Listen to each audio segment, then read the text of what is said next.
Fala, fala galerinha, esse é o seu canal História na Telinha, eu sou o professor Valdemir e a aula de hoje é sobre a Era Vargas. Mas antes de começarmos nossa aula, não se esqueça, se ainda não se inscreveu, se inscreva, não custa nada e fortalece o canal. Curta, comente e compartilhe o conhecimento, pois é muito importante. Bom, para começarmos a nossa aula, o que é que essas coisas têm a ver com o tema? O voto feminino, a Petrobras, as leis trabalhistas e a Companhia Siderúrgica Nacional. O que essas coisas têm em comum? Se você respondeu que todos eles são ações, criativas de Getúlio Vargas, o presidente do qual nós vamos falar hoje, acertou, é isso mesmo.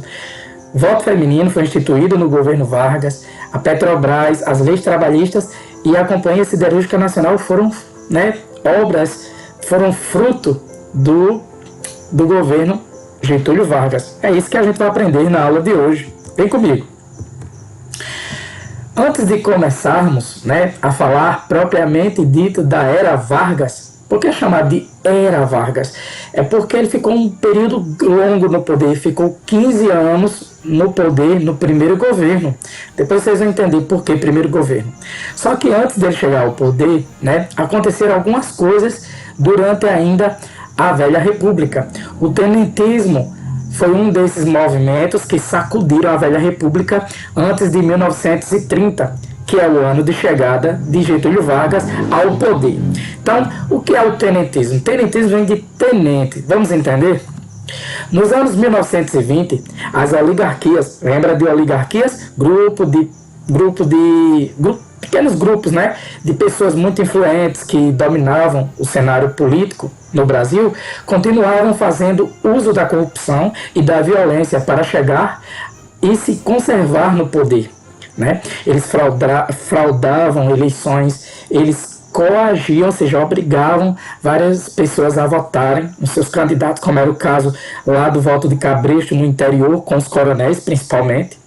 Essa situação opressiva contribuiu, como vimos, para gerar revoltas no campo e na cidade e uma grande insatisfação social. Quem não assistiu, quem não está entendendo aqui, assista a aula anterior que fala sobre a Primeira República, o link vai estar aqui em cima. Os militares também estavam descontentes com o tratamento que as oligarquias davam às forças armadas, ou seja, ao exército, à marinha e à aeronáutica. Expressando esse descontentamento, um grupo de militares liderou um movimento conhecido como tenentismo. E por que o nome tenentismo? Porque muitos desses líderes, militares, eles tinham a patente de tenente, Vamos ver o primeiro desse movimento tenentista, o primeiro 5 de julho. O estopim da primeira revolta tenentista foi a publicação por um jornal carioca de cartas atribuídas a Arthur Bernardes, candidato à presidência na época. Esse moço aí, ele era candidato às eleições de 1922. Essas cartas ofendiam os militares, dizendo que os militares eram venais, ou seja, corruptos, e chamavam o presidente do clube militar, o Marechal Hermes da Fonseca, que fora presidente da República antes, de sargentão sem compostura. Imagina aí você, você atribuir crimes, como crime de corrupção, ou atacar a honra de militares, principalmente naquela época, não deu bom.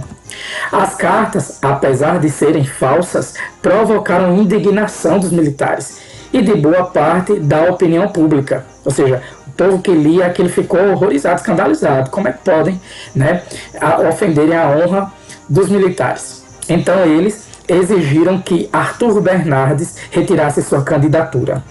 Mas Arthur manteve sua candidatura e foi eleito presidente. O clima de hostilidade aumentou quando o governo de Bernardes mandou prender o Marechal Hermes da Fonseca, acusando-o de agitador. Foi a gota d'água. E vejam o que aconteceu. Em 5 de julho de 1922, os tenentes do Forte de Copacabana pegaram em armas contra o governo, dizendo-se dispostos a salvar a honra do exército e a moralizar a política do país. O governo interveio e obrigou os revoltosos a se render.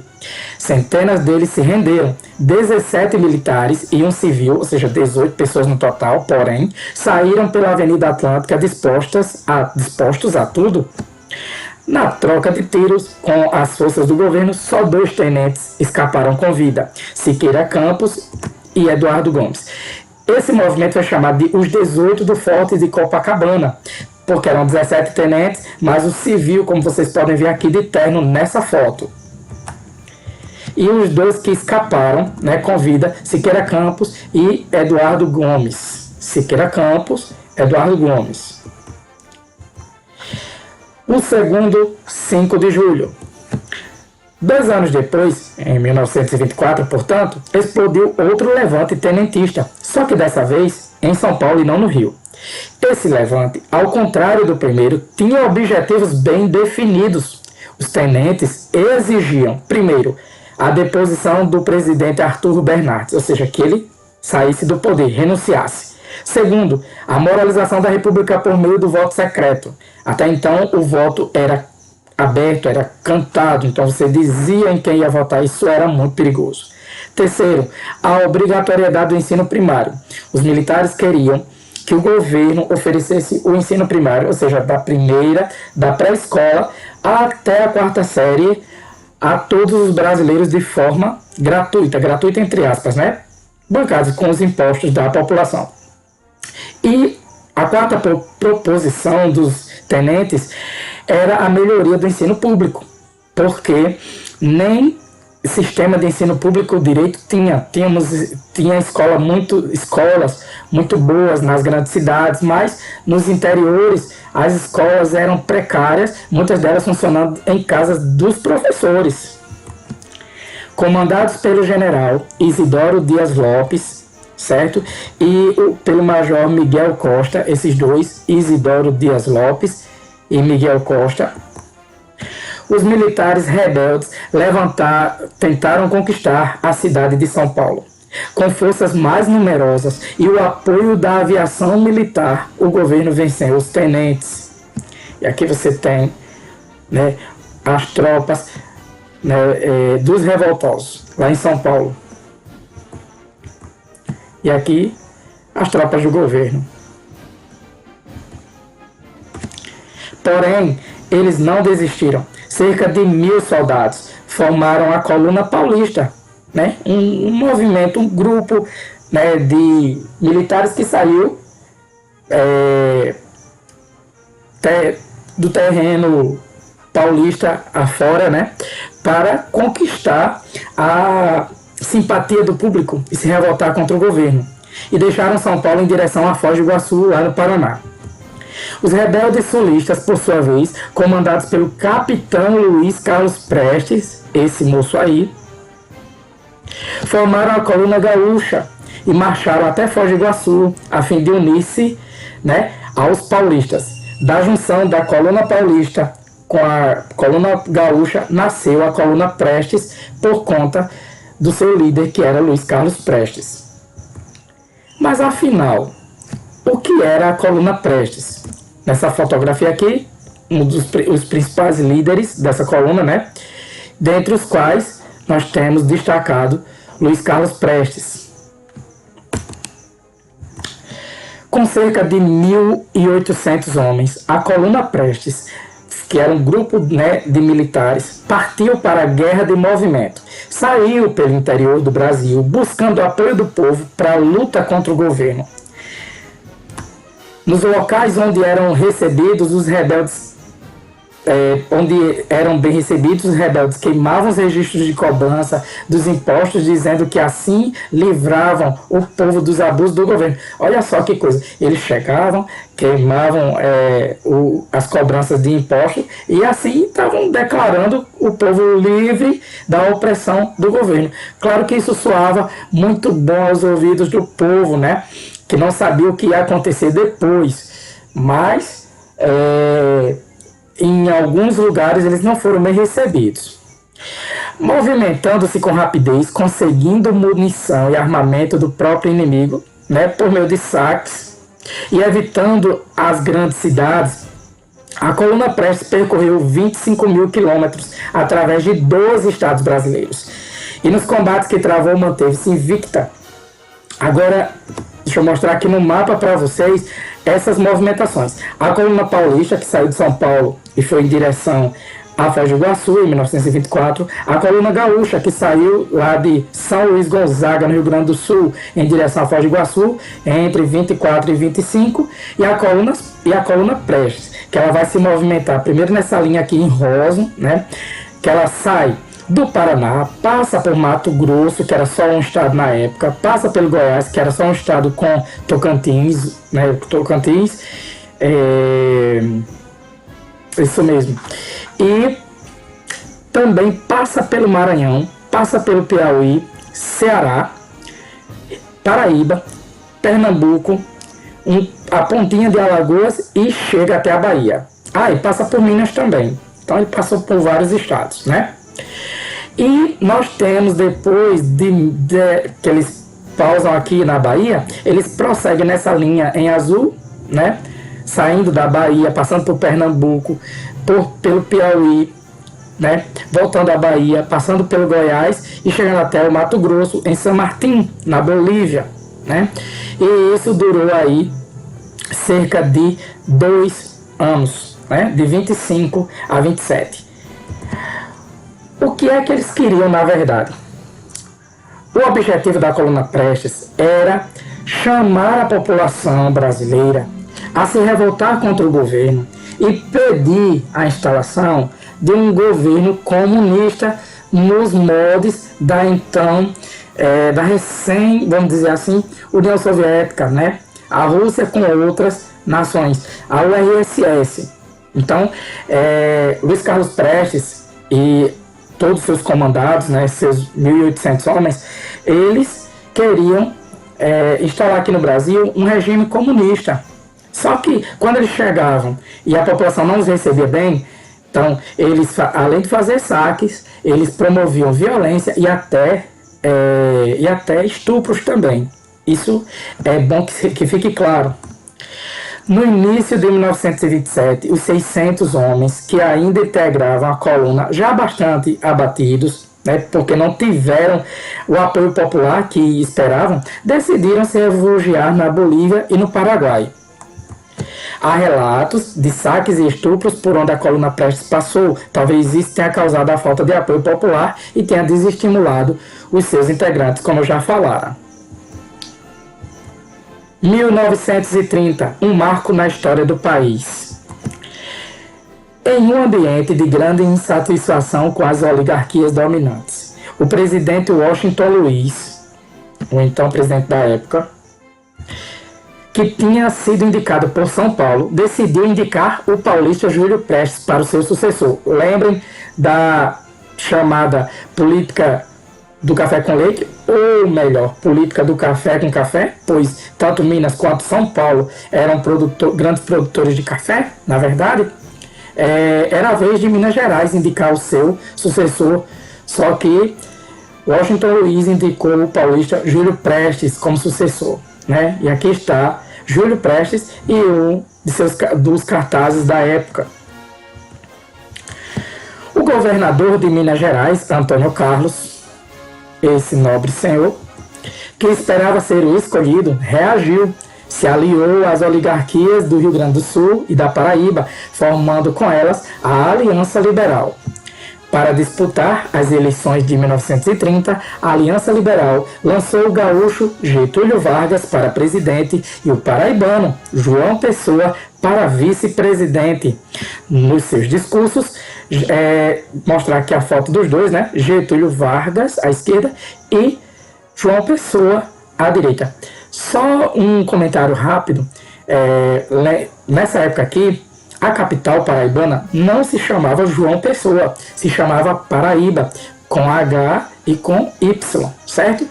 E só vai se chamar João Pessoa depois do assassinato dele, né, em 1930, que a gente vai falar já já. E aí o que acontece? Era Paraíba, a capital, Paraíba, o estado. Como Rio de Janeiro, né? São Paulo, São Paulo. Ok?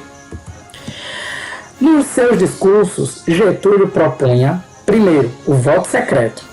Segundo, o incentivo à indústria nacional. Terceiro, as leis trabalhistas. Quarto, anistia aos tenentes rebelados. Então, no discurso getulista, no discurso varguista, melhor dizendo, ele agradava a todos, ao povão, que esperava, né, uma mudança na questão dos votos. E ele também agradava os empresários, os industriais, agradava os trabalhadores e agradava os militares. Então, ele era muito... como é que eu diria, muito inteligente, né, nas suas articulações políticas, Getúlio Vargas. Com essas promessas de campanha, Vargas foi se tornando cada vez mais popular, como já foi dito. Em meio à campanha presidencial, a crise econômica de 1929, que a gente vai falar dela mais à frente, atingiu fortemente o Brasil. Essa crise foi a quebra da Bolsa de Nova York, né, que atingiu e cheio o Brasil, porque o Brasil exportava muito, né, muitos produtos, principalmente o café para os Estados Unidos. E como os Estados Unidos quebraram naquela época, né, o Brasil foi junto também, teve uma grande crise. O país produziu naquele ano cerca de 29 milhões de sacas de café, mas só conseguiu vender a metade, e mesmo assim por um preço muito menor do que o dos anos anteriores. A crise arruinou cafeicultores e deixou muitos trabalhadores sem emprego. Isso contribuiu para aumentar o descontentamento com o governo de Washington Luiz e para elevar a popularidade de Vargas. Nas eleições, a vitória coube ao candidato governista Júlio Prestes. A oposição não se conformou com a derrota nas urnas e, com o apoio de ex-tenentes, começou a conspirar contra o governo. É bom dizer aqui que as eleições, elas ocorreram sob a alegação, sob a acusação de fraude, né?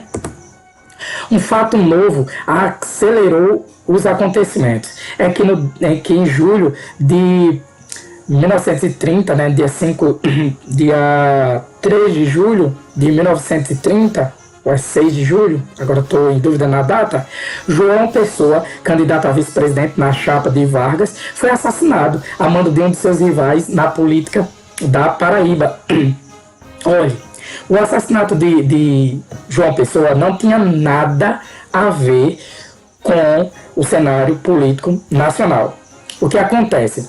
João Pessoa, ele, quando foi presidente do estado da Paraíba, naquela época os governadores eram chamados de presidente, ele começou a fazer uma série de reformas político-administrativas. E essas reformas político-administrativas no estado da Paraíba revoltaram muitos oligarcas, ou seja, aquelas pessoas acostumadas ao poder. Dentre os tais, a família Dantas. O que acontece? Havia uma troca de cartas, né, entre João Dantas e uma professora. E essas cartas, elas foram expostas, elas foram colocadas nos jornais. E foi um escândalo na época. Então, o que acontece? Para se vingar, João Dantas foi até João Pessoa, que para ele tinha sido o mandante dessa exposição do escândalo, né, a exposição íntima, vamos dizer assim, e foi a Recife e deu um tiro a queima-roupa nele, né, e João Pessoa assim veio a falecer, mas aproveitaram, né, tudo isso que aconteceu com João Pessoa para fazer palanque político. Isso é muito comum no cenário político brasileiro. Inclusive aqui, né, escrito na legenda da foto está: vivo não te venceriam, morto não te vencerão. Uma forma de aproveitamento político, né, do incidente. Aproveitando-se desse fato comovente, em 3 de outubro de 1930, rebeldes liderados por Getúlio Vargas partiram do Rio Grande do Sul em direção ao Rio de Janeiro, dispostos a derrubar o governo. E aqui você tem a chegada de Getúlio a Ponta Grossa, no Paraná, durante a marcha rumo ao Rio de Janeiro, capital da República na época. Com a vitória do movimento de 1930, Vargas foi elevado à posição de chefe do governo provisório. Era um governo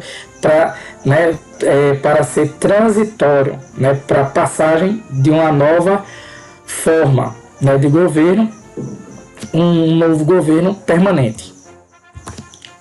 Mas antes que chegassem à capital, uma junta militar derrubou Washington Luiz e entregou o poder a Getúlio Vargas. E aqui está a junta militar que foi formada para governar o Brasil e fazer a transição de poder de Washington Luiz para Getúlio Vargas.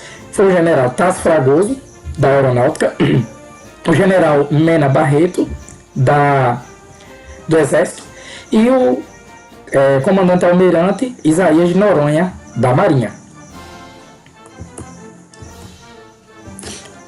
O primeiro governo Vargas. Durante o primeiro governo Vargas, que foi de 1930 a 1945, e o segundo governo, professor? O segundo governo foi de 1950 a 1954, quando ele voltou pelo voto popular. Ele voltou ao poder, Getúlio Vargas. Mas isso a gente vai falar mais à frente. O Brasil mudou bastante. A industrialização avançou e as cidades cresceram. O Estado brasileiro se fortaleceu, interveio na economia e estabeleceu uma nova relação com os trabalhadores das cidades. Nesses 15 anos, Vargas foi chefe de um governo provisório, que durou, na verdade, 4 anos, de 30 a 34, governo eleito pelo voto indireto, ou seja, pela Câmara e o Senado, entre 34 e 37, esse é o governo, governo constitucional, assim dizer, e o Estado Novo, ele foi ditador de 37 a 45. Governo provisório. No seu discurso de posse, Getúlio Vargas disse que seu governo era provisório. E aqui está uma matéria da época. Ele disse que assumiria o poder para entregá-lo à democracia, um governo democraticamente eleito. Mas, assim que assumiu o poder, ele procurou fortalecer o Estado brasileiro, o governo brasileiro como um todo, e a si próprio. Inicialmente, visando enfraquecer as oligarquias estaduais, afastou os governadores e, em seu lugar, nomeou interventores de sua confiança. Veja só, antes os governadores que tinham sido eleitos foram destituídos de seus cargos e colocados em seu lugar pessoas de confiança de Vargas. A oposição paulista. É claro que, diante dessas medidas inicialmente autoritárias, e isso nem era o começo, por assim dizer, ia haver a oposição, e os paulistas foram os primeiros. Ao impor interventores aos estados, Getúlio desagradou as elites estaduais. Em São Paulo, por exemplo, a elite paulista reagiu à nomeação do tenente João Alberto, esse moço aí,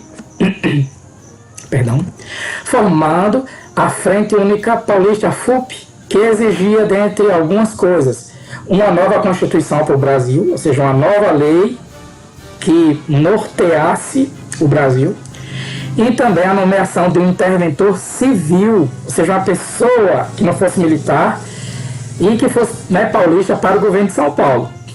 Pressionado, Vargas nomeou o paulista Pedro de Toledo para o cargo. Apesar disso, os paulistas continuaram fazendo oposição a Vargas. Foi quando uma tragédia ocorrida em São Paulo exaltou os ânimos. 4 estudantes, Martins, Miragaia, Drauzio e Camargo, foram mortos quando atacavam a sede de um jornal pró-Vargas.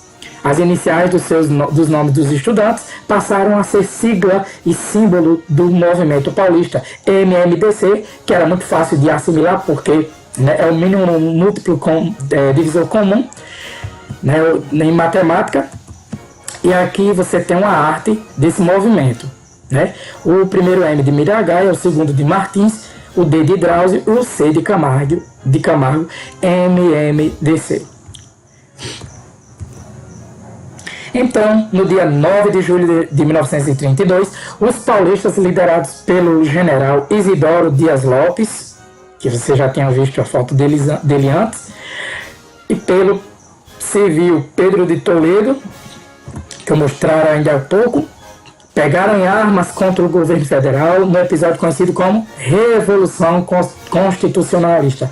E por que constitucionalista? Porque eles queriam uma nova Constituição para o Brasil, como nós já falamos, né? Isso aconteceu lá em São Paulo, e como Guerra Paulista para os outros demais estados do Brasil.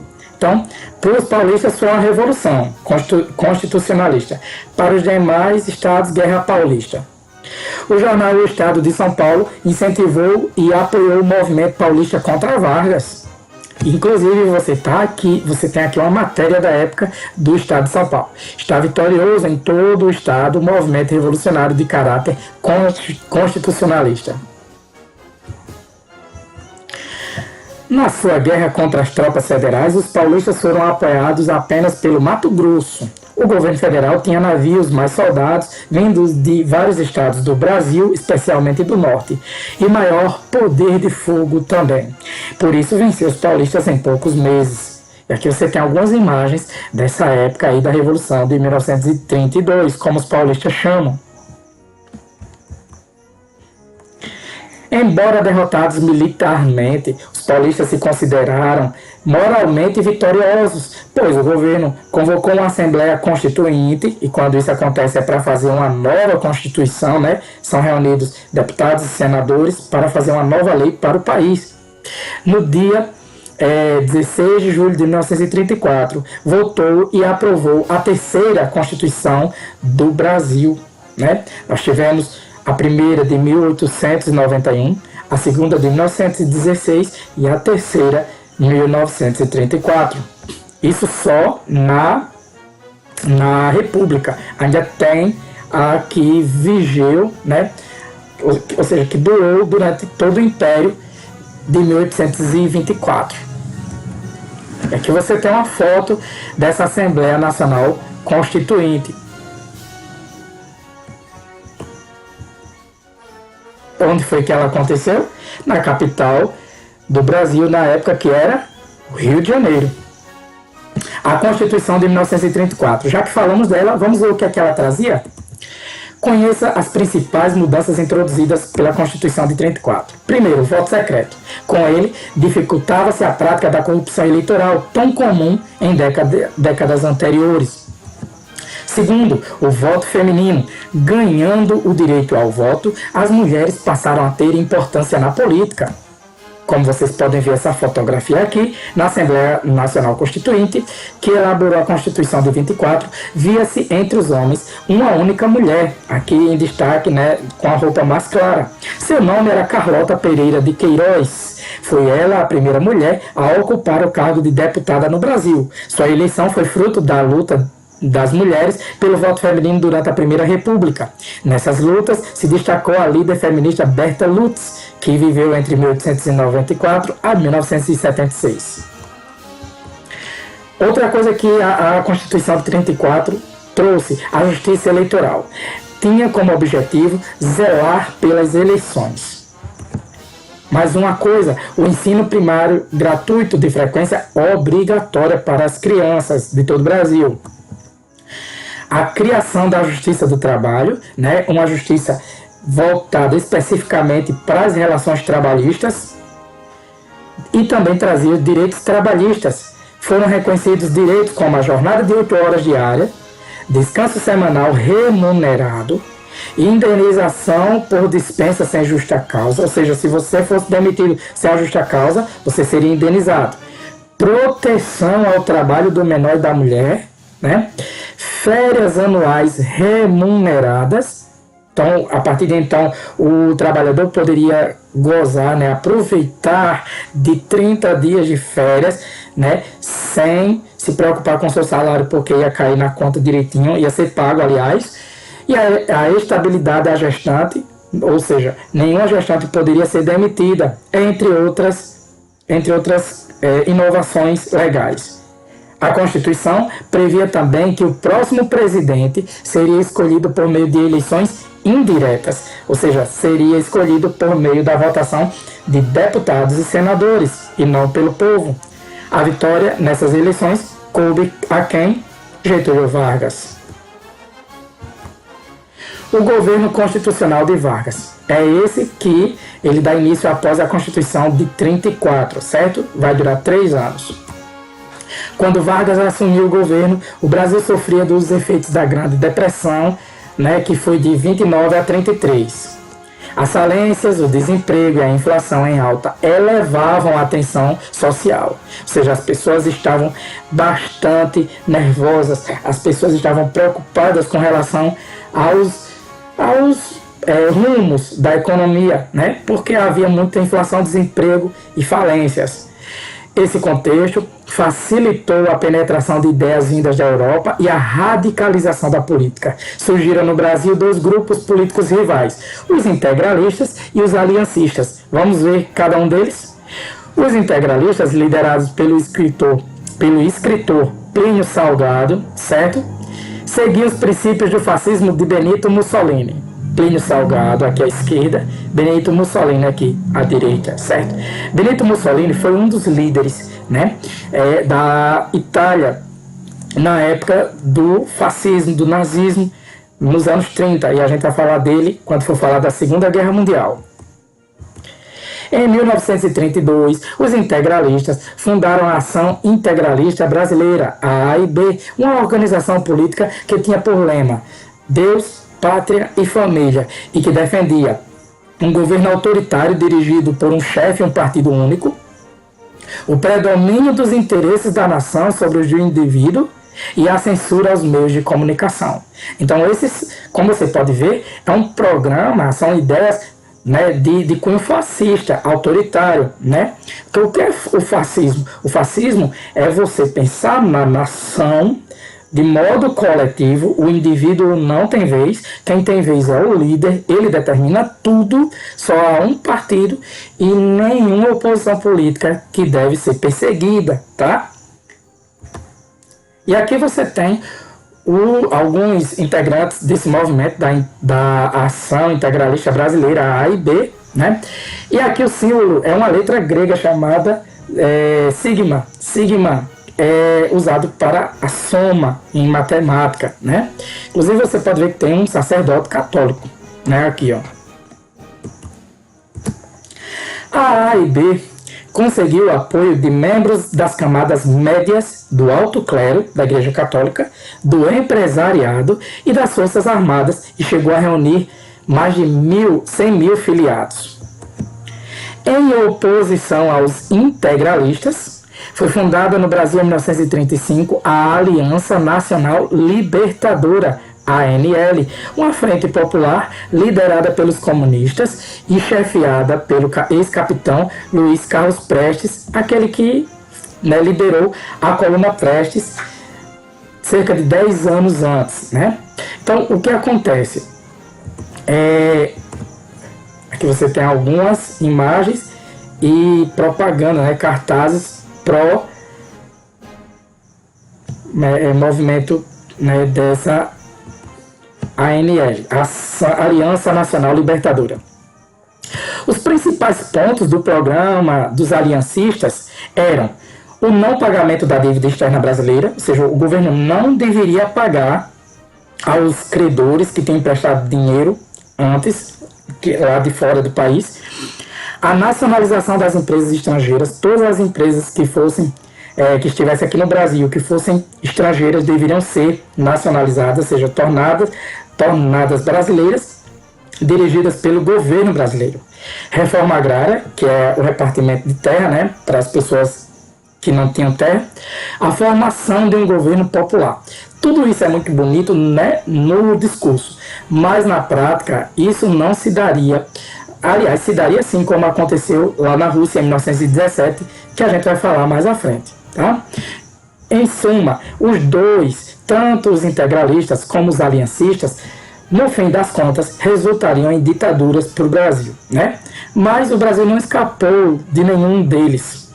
Em 5 de julho de 1935, Luiz Carlos Prestes e um grupo de sargentos, cabos e soldados comunistas de Natal, Recife e Rio de Janeiro promoveram um levante armado contra o governo, chamado à época de intentona comunista. Por que a palavra intentona? Porque foi uma ação era uma ação insana, uma ação louca, né, contra o governo.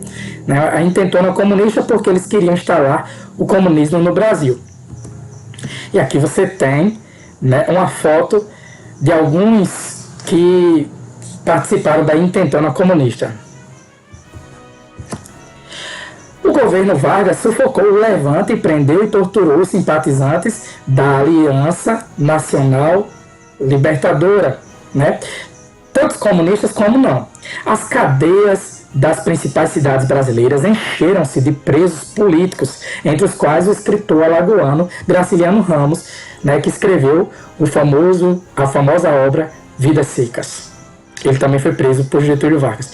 Então, em resumo, tanto fascista, né, como comunista, eles terminam em ditadura, né, só há um partido, não há democracia, um líder dirige tudo, toda a nação. Né? A diferença básica entre fascista e comunista, mas a gente vai falar disso mais em outra aula, é que o fascista ele pensa na nação, né?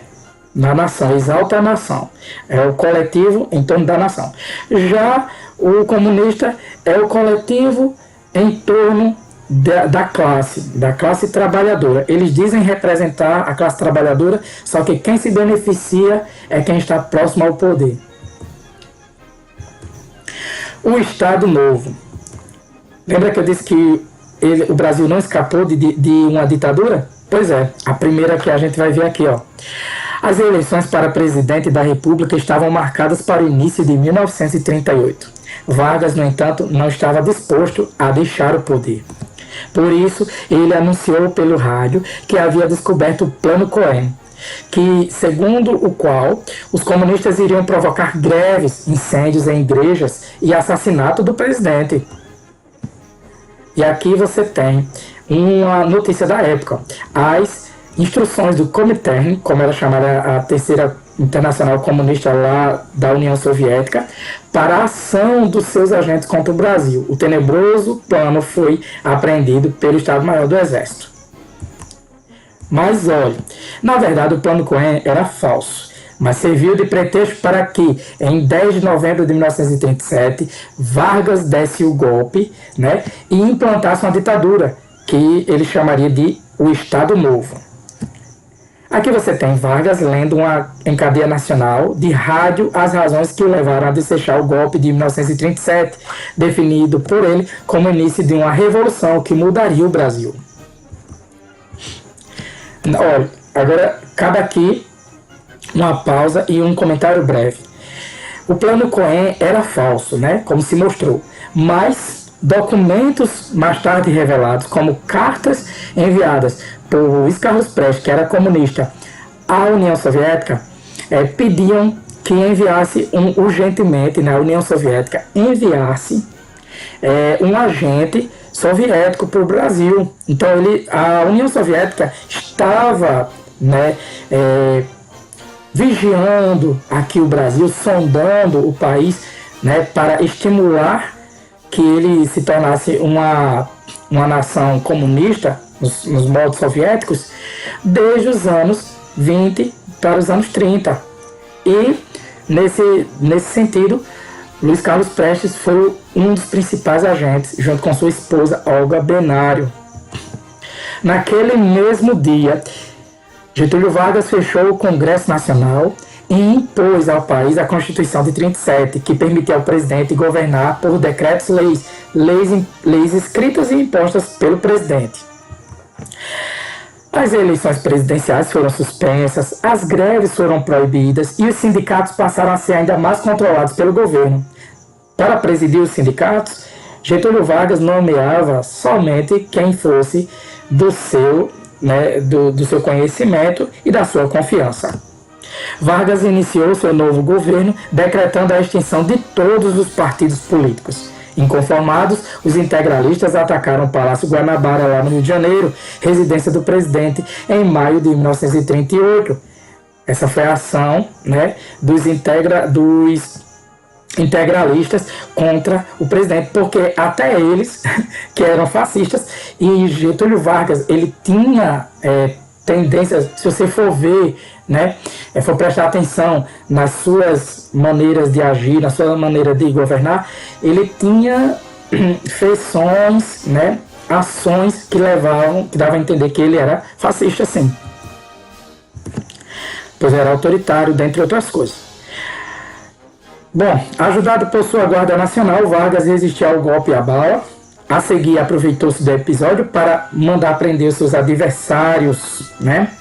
Mas Vargas não se manteve no poder só por meio da violência. Adotou também um conjunto de políticas públicas nas áreas do trabalho, da educação e da saúde e uma cuidadosa propaganda para exercer sua dominação. E é isso que nós vamos ver a partir de agora. E aqui você tem a intenção, né, o atentado lá integralista ao Palácio Guanabara e a matéria da época, 8 cadáveres no Guanabara. É maior ainda o número de mortos na batalha travada no Palácio Presidencial. Plínio Salgado e Bertoldo Klinger apontados como chefe do movimento integralista. O trabalhismo. Trabalhismo vem de trabalho, né? Uma característica fundamental da política de Vargas foi o trabalhismo, que consistia em conceder benefícios reais aos trabalhadores, agradando-os, ao mesmo tempo fazendo propaganda do que foi concedido, com a intenção de divulgá-lo e de despertar no trabalhador sentimento de gratidão e retribuição. Então, Getúlio Vargas dava com a mão, cobrava com a outra. Ele dava, né, um benefício ao trabalhador, ele fazia toda uma promoção social, publicidade, e assim gerava no povo e no trabalhador a sensação de gratidão e retribuição. Durante o Estado Novo, a partir de 1942, Vargas divulgou amplamente os direitos trabalhistas usando jornais, o rádio e as comemorações cívicas, como os desfiles de 7 de setembro, por exemplo. Exemplo disso foi o anúncio da consolidação das leis do trabalho, a CLT, na festa de 1º de maio, né, Dia do Trabalhador, no dia de 1º de maio, aliás, de 1943. Os encontros de Vargas com os trabalhadores do Brasil, como eles chamavam, no dia 1º de maio, Dia do Trabalho, eram organizados pelo Ministério do Trabalho, que foi criado no seu governo. A consolidação das leis de trabalho na matéria da época. A iniciativa a partir do presidente Getúlio Vargas, que deu instruções ao ministro Marcondes Filho, quando este assumiu a pasta do trabalho, no sentido de providenciar a coordenação dos decretos expedidos. Palestra do ministro do Trabalho na Hora do Brasil. E o que é a consolidação das leis do trabalho, a CLT? É um conjunto de leis que organizava todas as leis trabalhistas já existentes, né, e que regulamentava a atividade sindical. Essa lei, ela trazia, tornava legal a atividade dos sindicatos. Para a CLT, os sindicatos ficavam vinculados ao Ministério do Trabalho e se tornavam assim independentes do Estado.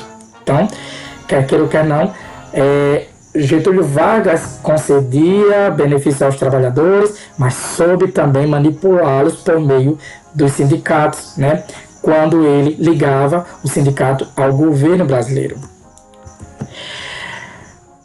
Bom, os trabalhadores, né, esses encontros, melhor dizendo, incluíam desfiles escolares, operários e militares, apresentações de bandas e torneios esportivos. No auge da festa, Vargas discursava. Na foto, há uma concentração trabalhista em homenagem a Getúlio Vargas no estado Vasco da Gama, no Rio de Janeiro, em 1942. O Estado Novo fez um grande investimento com o objetivo de transformar Vargas em um mito. Uma pessoa bem admirada, né? E como Vargas discursava? Ele começava seus discursos sempre com a mesma frase: trabalhadores do Brasil. E num dado momento anunciava uma medida que arrancava aplausos da multidão. Exemplos: o salário mínimo e a CLT. Até então havia no norte do país, na região norte, um pagamento de um salário, no nordeste outro, no sudeste outro. Então não havia igualdade. E ele estabeleceu, né, ele estabeleceu uma quantia fixa para que nenhum trabalhador ganhasse menos do que aquilo, salário mínimo. O trabalhismo buscava estabelecer o vínculo político entre o presidente e os trabalhadores. Estes deviam ser produtivos e ordeiros e trabalhar para o progresso do Brasil. E aqui você tem uma foto da época, né, de 1940, em que trabalhadores marcham na esplanada do Castelo, no Rio de Janeiro, com faixas pró-Estado Novo. O trabalhador também tem o seu lugar no Estado Novo. E aqui você tem um texto, né, rapidinho, que está no livro Multidões em Cena, Propaganda Política no Varguismo e no Peronismo, de Maria Helena Capelato, acho que é Maria Helena. E é intitulado As Abelhas e a Colmeia. A citação a seguir é de autoria do próprio Vargas. O Estado Novo é uma colmeia de trabalho, de ordem, de disciplina, de ação orientada e segura, de modo que cada indivíduo é uma força em movimento, defensor dos interesses de uma sociedade, nova em suas finalidades e decisivamente capaz em seus esforços. Veja como a historiadora Maria Helena Capelato analisa as palavras de Vargas. A imagem da colmeia referindo-se ao trabalho como fato de progresso coletivo era expressa de várias formas pelos meios de comunicação. Cabe observar que as abelhas como coletividade têm um valor simbólico muito claro. Elas representam o povo. Sua casa, a colmeia, é confortável e protetora, imagem que se atribuía ao Estado varguista como coletividade laboriosa. Elas simbolizam a união aplicada, organizada, submetida a regras, sendo considerada capaz de trazer a paz. O DIP e a propaganda varguista. Como vimos, o governo Vargas aprovou leis trabalhistas como salário mínimo, férias, limitação de horas de trabalho a 8 horas diárias, segurança, carteira de trabalho e justiça do trabalho. E, ao mesmo tempo, propagandeou esses benefícios a fim de despertar no trabalhador sentimentos de gratidão e retribuição ao presidente. Em 1939, Vargas criou o Departamento de Imprensa e Propaganda, órgão encarregado de fazer a propaganda e a censura, ou seja, aquilo que não agradasse o governo deveria ser proibido, e subordinado diretamente ao presidente da República. Inspirados nas técnicas de propaganda fascista, olha o que eu falei sobre a inclinação fascista de Vargas, o DIP, o Departamento de Imprensa e Propaganda, buscava identificar Vargas ao povo e ao Brasil. Com esse fim, produzia programas de rádio, documentários cinematográficos, cartazes, folhetos e cartilhas que mostravam o presidente cumprimentando criancinhas, dando esmolas ou exaltando o trabalho e o patriotismo. Como vocês podem ver aqui nessas imagens, elas são de caderno, de cartilhas, né? Vargas é mostrado como alguém doce, né? Como alguém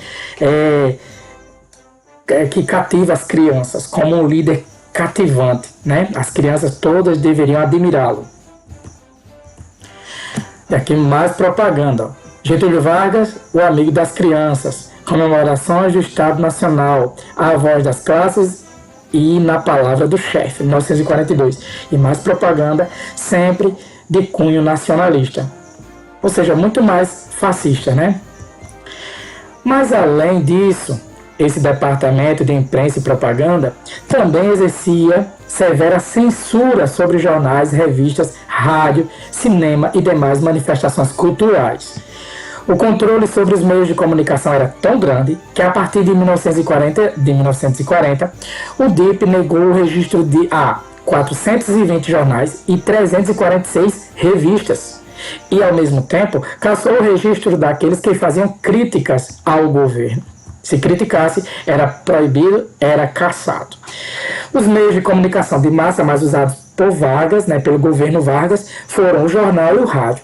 Por meio do rádio, o presidente fazia sua voz chegar à casa de cada trabalhador, que com a sua família esperava a Hora do Brasil, que hoje é a Voz do Brasil, foi criado esse programa de rádio, que geralmente ia às 7 da noite, obrigatoriamente, a partir de 2017, eu acho, deixou de ser obrigatório, embora alguns exibam ainda, de 8 horas, 9 horas, a Voz do Brasil. Pois é, esse programa de rádio foi criado por Vargas, né, para o povo ouvi-lo em casa. E aqui você tem Vargas fazendo um de seus discursos para a gravação para o rádio e os apresentadores da Hora do Brasil na época, Hoje Voz do Brasil. A propaganda oficial de Vargas fez uso também de manifestações culturais com fortes raízes populares, como o samba e a capoeira, transformados à época em símbolos nacionais. Então, até ao público que era marginalizado, como, né, os sambistas e capoeiristas, foram acolhidos por Vargas, que era muito hábil politicamente. Economia, indústria e agricultura no governo Vargas. Durante a Primeira República, de 1889 até 1930, a agricultura ocupou um papel de destaque na economia nacional. Durante o governo Vargas, a indústria assumiu a posição de liderança que antes cabia à agricultura. Observe a tabela. Como você pode ver, de 1920 a 29, a agricultura, né, em porcentagem, né, ela respondia por 4,1%. E a indústria 2,8% da economia brasileira. Já entre 33 e 39, a agricultura caiu para 1,7% e a indústria mais do que quintuplicou para 11,2%. E a agricultura entre 39 e 45, última parte, né, últimos anos do governo Vargas, continuou em 1,7%, enquanto a indústria, apesar de ter caído pela metade pelas crises, ela ainda continuou bastante alta, 5,4% da economia. A industrialização ocorrida durante o governo Vargas se deveu, por um lado, à Segunda Guerra Mundial, pois com seus parceiros comerciais em guerra, lá na Segunda Guerra Mundial, o Brasil teve de fabricar o que antes importava. Esse processo é conhecido como industrialização por substituição de importações, né? Então, o governo comprava muita coisa dos Estados Unidos. Como os Estados Unidos estavam em guerra, né, na Segunda Guerra Mundial, então o Brasil teve de se virar para começar a produzir aquilo que ele importava dos Estados Unidos. E essa é a industrialização por substituição de importações. Por outro lado, o crescimento industrial desse período deveu-se a decisões, né, as decisões de Vargas de fazer empréstimos à indústria e a juros reduzidos, diminuir impostos sobre bens e equipamentos industriais, abolir impostos interestaduais, facilitando a circulação de matérias-primas para a indústria e fixar o salário mínimo em 1940, fato que amenizava os conflitos entre empresários e trabalhadores. Então, essa industrialização também no governo Vargas se deveu a essas medidas aí. Ele concedia empréstimos a juros baixos aos industriais, né? Ele diminuía impostos e também sobre bens e equipamentos industrializados e também abolia impostos interestaduais. Então, por exemplo, uma matéria-prima, um ferro, saía de Minas Gerais para São Paulo, pagava um imposto entre os dois estados. Isso foi abolido para estimular a industrialização. E a fixação do salário mínimo, que fez com que patrões e empregados, né, tivessem uma relação mais harmônica, por assim dizer. O governo Vargas criou também o Conselho Nacional do Petróleo, CNP, em 1938. Em 1939, perfurava-se em Lobato, na Bahia, o primeiro poço de petróleo produtivo do Brasil. E aqui você tem uma foto icônica, né, simbólica, de Vargas com a mão melada de petróleo, né, petróleo bruto, óleo preto. Inclusive, quem tirou uma foto parecida, né, ele admira bastante, foi o ex-presidente Luiz Inácio Lula da Silva. E aqui você tem uma foto do poço de Lobato, lá na Bahia. O primeiro poço de petróleo perfurado no Brasil. Além disso, para estimular a industrialização, seu governo investiu na criação de grandes empresas nos ramos de siderurgia, como a Companhia Siderúrgica Nacional, CSN, em 1941, iniciando naquele mesmo ano, a construção da usina de Volta Redonda no Rio de Janeiro, como vocês podem ver nessa foto aqui, da época. A extração de minérios, com a Companhia Vale do Rio Doce, criada em 1942, em Minas Gerais, que explorava o minério de ferro, usado como matéria-prima na indústria siderúrgica.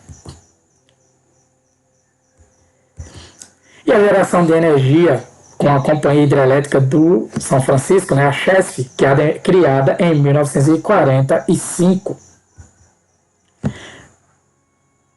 Foto dos funcionários da CHESF. O governo Vargas saiu também em defesa da agricultura.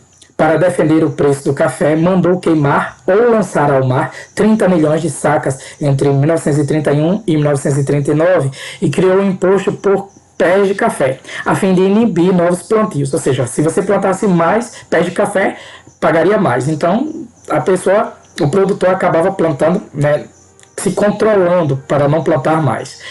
Regulando a oferta e protegendo os preços do café, o governo garantia recursos para a importação de máquinas e equipamentos. Ao mesmo tempo, Vargas optou pela diversificação da agricultura, incentivando a produção de algodão, açúcar, borracha, cacau e chá e erva mate. Assim, o café foi deixando de ser o único produto importante na lista das nossas exportações. Fim do Estado Novo e o queremismo. Você vai entender já já esse termo queremismo. A participação brasileira na Segunda Guerra Mundial contra as ditaduras fascistas contribuiu para aumentar as críticas ao governo Vargas. No Brasil, muitos passaram a dizer que era preciso combater também a ditadura varguista. Lembre-se que ele censurava os seus opositores, né? Ele perseguia duramente. Em outubro de 1943, os políticos de Minas Gerais lançaram o Manifesto dos Mineiros, exigindo a democratização do país. Nesse mesmo ano, estudantes da União Nacional dos Estudantes, a UNE, saíram em passeata contra o governo Vargas. E aqui você tem uma foto dos estudantes da época. Professores e estudantes, sim, os estudantes naquela época usavam, né, principalmente os secundaristas e do ensino superior, né, os universitários, usavam ternos. Era uma outra época, tá ok? Percebendo que a oposição ao seu governo se fortalecia, Vargas decidiu ele próprio liderar o processo de democratização do país. No início de 1945, anistiou, ou seja, perdoou judicialmente os condenados políticos no seu governo e marcou as eleições presidenciais para dezembro daquele mesmo ano. Getúlio, porém, fazia jogo duplo. Em público, apoiava a candidatura do general Eurico Gaspar Dutra. Como você pode ver aqui, Eurico Gaspar Dutra, esse que está conversando ao lado dele na foto. Às escondidas, Vargas incentivava o queremismo. Era um movimento popular que, aos gritos de "queremos Getúlio", pedia para ele continuar no poder. Como você pode ver nesse comício lá no Rio de Janeiro, na época. Queremos Getúlio, porque ele nos deu a aposentadoria. Queremos Getúlio. Então, sempre os trabalhadores. Assustados com a enorme popularidade do ditador, as oposições militares e civis uniram-se para derrubá-lo. Em 29 de outubro de 1945, tropas lideradas pelo general Góes Monteiro, aqui, forçaram Vargas a renunciar, né? E aqui tem a matéria da época, Góes Monteiro e a matéria da época. O Estado Novo chegava então ao fim. Como também chega ao fim a nossa aula, mas vamos para a nossa revisão. Nós falamos do tenentismo antes de 1930. Vamos fazer uma linha de tempo para ver o que aconteceu? Pois é, em 1922, tivemos no dia 5 de julho, né, o movimento tenentista chamado de Os 18 do Forte de Copacabana, que foi um levante civil-militar, né, só tem a participação de um civil, mas era principalmente um movimento militar para tomar, né, o poder, a força, né, por meio das armas, das oligarquias e estabelecer uma nova forma mais democrática, mais moralizadora de governo para o Brasil. Isso não deu certo. Dos 18 que foram, continuaram lutando, apenas 2 escaparam com vida. Em 1924, outro movimento tenentista, foi a Revolta Paulista de 1924, né, em que os paulistas também tentaram, junto com outros civis, derrubar os militares paulistas e civis. Eles tentaram tomar o poder, mas não conseguiram. E daí surge, nesse ano, a Coluna Prestes, um movimento militar que saiu pelo Brasil, tentando convencer a população a, né, derrubar o governo e tornar a pátria, né, uma pátria comunista. Em 1930, tivemos as eleições presidenciais, que se deram, sobretudo, de Júlio Prestes contra Getúlio Vargas, e o assassinato de João Pessoa em 1930, que foi usado como arma política, né, para ele. E quem venceu essas eleições de 1930 foi Júlio Prestes, o candidato de Washington Luiz. Só que com o assassinato de João Pessoa, houve toda uma comoção nacional e o grupo de Getúlio Vargas chegou ao poder. Foi na Revolução de 1930 em que Vargas assume a presidência. Então nós vimos os governos provisório e constitucional de Vargas. Começa em 1930, né, que vai até 1934. Em 1932 houve a Revolução Constitucionalista, em que o grupo de lideranças paulistas, né, se levantaram contra o governo varguista para exigir uma nova Constituição e eleições democráticas, porque Vargas não queria sair do poder. E também eles lutavam contra a instituição de um militar que não era paulista como presidente lá de São Paulo. Em 1934, então, Getúlio Vargas promulga a Constituição, que foi elaborada pelos congressistas, né? E essa Constituição trazia o voto secreto feminino, o voto secreto, o voto feminino, o ensino gratuito primário, a justiça do trabalho e os direitos trabalhistas, como, por exemplo, trabalhar 8 horas diárias. Em 1935 tivemos a Intentona Comunista, que foi um movimento liderado por Carlos Prestes, né, e vários militares, para derrubar o governo Vargas e instituir um governo comunista aqui no Brasil. Em 1937 tivemos, por conta disso, o início do Estado Novo, ou seja, do período ditatorial, em que Vargas ele continuou no poder. O Estado Novo, que foi o período ditatorial. Em 1937, quando Vargas ele institui o fim de todos os partidos brasileiros, inclusive o Partido Fascista, os integralistas, né?